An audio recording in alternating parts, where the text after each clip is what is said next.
Hello friends, welcome to tales and travels. আমি সৌরভ হাজির হয়েছি আরও একটি আকর্ষণীয় ওয়ান ডে ট্যুর প্ল্যানের ভিডিও নিয়ে। আজকে আমরা ঘুরে দেখব শান্তিপুর।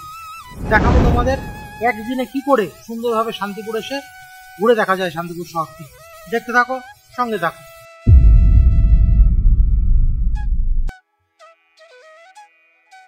বন্ধুরা, আমরা এখন দাঁড়িয়ে আছি শান্তিপুর কলেজের ঠিক পিছনে।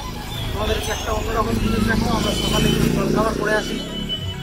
আমরা এখানে শান্তিপুর কলেজের ঠিক উল্টো দিকে ভুট্টাকার কচুরি বা লুচি যাই হোক না কেন সেটা ট্রাই করবো।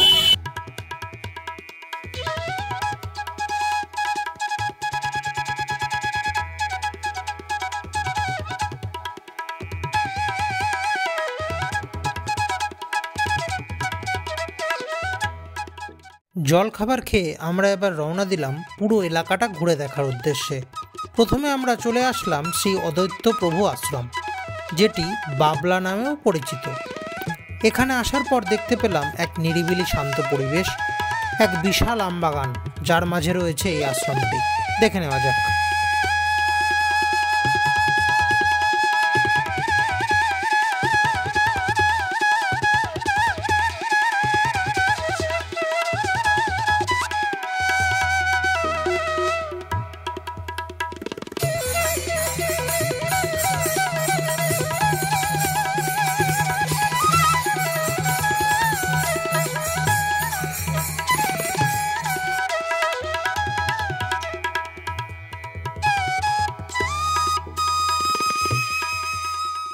এটা শান্তিপুর বাবলা অদ্বৈতর ভজন কুঠির।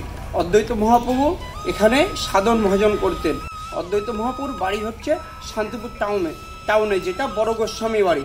ওখানেই এক শালগ্রাম শিলা আছে, যে শিলাতে তুলসীপত্র পুষ্পাঞ্জলি দিয়ে এই মন্দিরের নিচেই সুরধ্বনিতে অদ্বৈত মহাপ্রভু ছাড়তেন কলির ভগবানের জন্য, যে কলিকে রক্ষা করবে, কলিকে পাপমুক্ত করবে। সেই কারণে আজ সেই তুলসীপত্র ছাড়ার কারণে তুলসীপত্র সবসময় স্রোতের উজানে যেতেন। সেই তুলসীপত্র যেতেন কোথায়? নবদ্বীপে যখন সচিমাতা স্থানে নামতেন, তখন তুলসীপত্রটা সচিমাতার চারিপাশে প্রদক্ষিণ করতেন। প্রদক্ষিণ করার পরেই সেই তুলসীপত্র সচিমাতা নাভিতে লাগার পরেই সেখানে গর্ভবতী হয়ে আজ কলির ভগবান হয়েছেন। অদ্বৈত হচ্ছে চৈতন্য মহাপ্রভু থেকে 52 বছরের বড়। এটাই সেই অদ্বৈতর ভজন কুটির। এখন অদ্বৈতর বাড়ি 6 ছেলের বাড়ি শান্তিপুর টাউনে, সেগুলো পরিক্রমা হবে বা দর্শন হবে। বন্ধুরা, শান্তিপুর ভ্রমণের জন্য আপনারা চাইলে স্টেশনের পাশ থেকে টোটো রিজার্ভ করতে পারেন, অথবা এই বাবলা মন্দির চত্বর থেকেও বুক করতে পারেন। এই সম্পর্কিত ডিটেলস জানাবো ভিডিওর পরবর্তী অংশে। এরপর আমরা এগোলাম আমাদের পরবর্তী গন্তব্যের দিকে, বড় গোস্বামী বাড়ির উদ্দেশ্যে।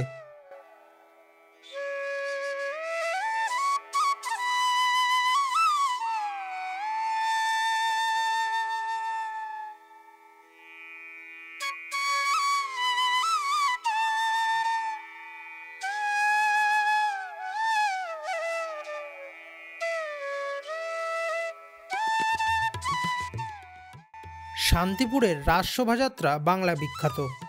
এই রাস শোভাযাত্রা কালের গণ্ডি পেরিয়ে আজকের ভাঙা রাসের শোভাযাত্রা নামে খ্যাত হয়েছে। সেই রাস শোভাযাত্রা এই স্থান থেকেই শুরু হয়। বড় গোস্বামী বাড়িতে পূজিত হন শ্রী অদ্বৈতের প্রিয় শ্রী মদনমোহন, শ্রীমতী সহ বিভিন্ন নামে রাধাকৃষ্ণের আরও 4টি যুগল মূর্তি। প্রধান 2 উৎসব রাসযাত্রা এবং অদ্বৈত উৎসব ছাড়াও এখানে বৈষ্ণব ধর্মের প্রতিটি উৎসব যথোচিত মর্যাদায় পালিত হয়। এই স্থানে দুর্গোৎসবও পালন করা হয়।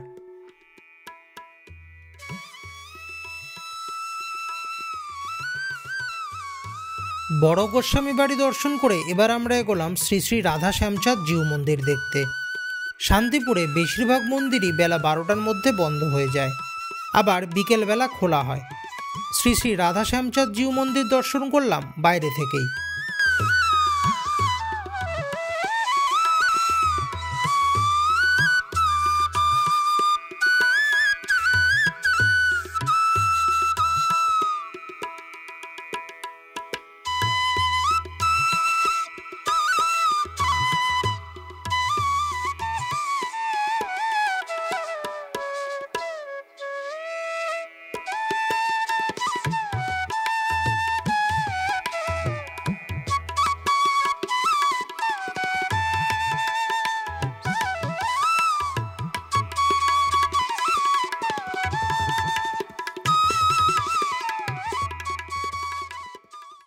বন্ধুরা, এরপর এসে পৌঁছালাম আরেকটি মন্দির। টেরাকোটার অপূর্ব কাজ, দুপুরে এটিও ছিল বন্ধ, তাই মন্দির প্রাঙ্গণ থেকেই কিছু ভিডিও নিলাম। এটি হলো গোকুলচাঁদ জিউ মন্দির। শান্তিপুরে বাবলা মন্দির, শ্যামচাঁদ মন্দির, বড় গোস্বামী বাড়ি প্রত্যেকটি মন্দিরেই রয়েছে ভোগ গ্রহণের ব্যবস্থা। শুধু সকাল সকাল একটু যোগাযোগ করতে হবে।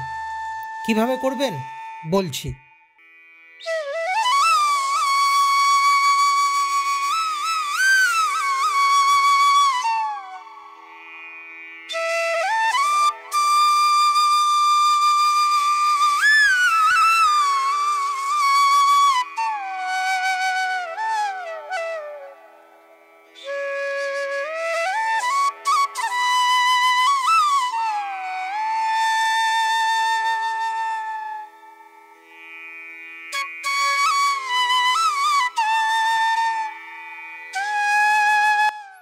তার আগে চলুন জেনে নিই শান্তিপুর ভ্রমণের জন্য টোটো খরচ কেমন পড়ে। বন্ধুরা, শান্তিপুর স্টেশনের বাইরে কিছুটা এগিয়েই রয়েছে টোটো স্ট্যান্ড। ওখান থেকে রিজার্ভ করে নিয়ে বেরিয়ে পড়ুন। তবে চাইলে বাবলা মন্দিরের পাশ থেকেও টোটো রিজার্ভ করতে পারেন। সারাদিনে টোটো ভাড়া পড়তে পারে 300 টাকা থেকে 400 টাকার মধ্যে। আমরা যে টোটো কাকুর সঙ্গে ঘুরেছিলাম তার যোগাযোগ নম্বরটা ডেসক্রিপশন বক্সে দিয়ে দিলাম, যোগাযোগ করতে পারেন। আর হ্যাঁ, ভোগ প্রসাদ গ্রহণের ব্যবস্থাও উনি করে দেবেন, তবে তার জন্য যোগাযোগ করার সময় এটি বলে দেবেন। বন্ধুরা, শান্তিপুর ভ্রমণ আমাদের এখানেই সমাপ্ত হলো। ভিডিওটি ভালো লাগলে অবশ্যই কমেন্ট করবেন, লাইক করবেন। নতুন ভিউয়ার্স যারা অবশ্যই চ্যানেলটিকে সাবস্ক্রাইব করে নেবেন। আবারও দেখা হচ্ছে অজানা একটি জায়গায় নতুন একটি ভিডিওর মাধ্যমে। Good bye, take care. আর শান্তিপুর ভ্রমণের পর স্টেশন যাওয়ার পথে পেয়ে যাবেন এই রেস্টুরেন্টটা, পথের পাঁচালী। সুন্দর অ্যাম্বিয়েন্স উইথ গুড ফুড, চেখে দেখতে পারেন।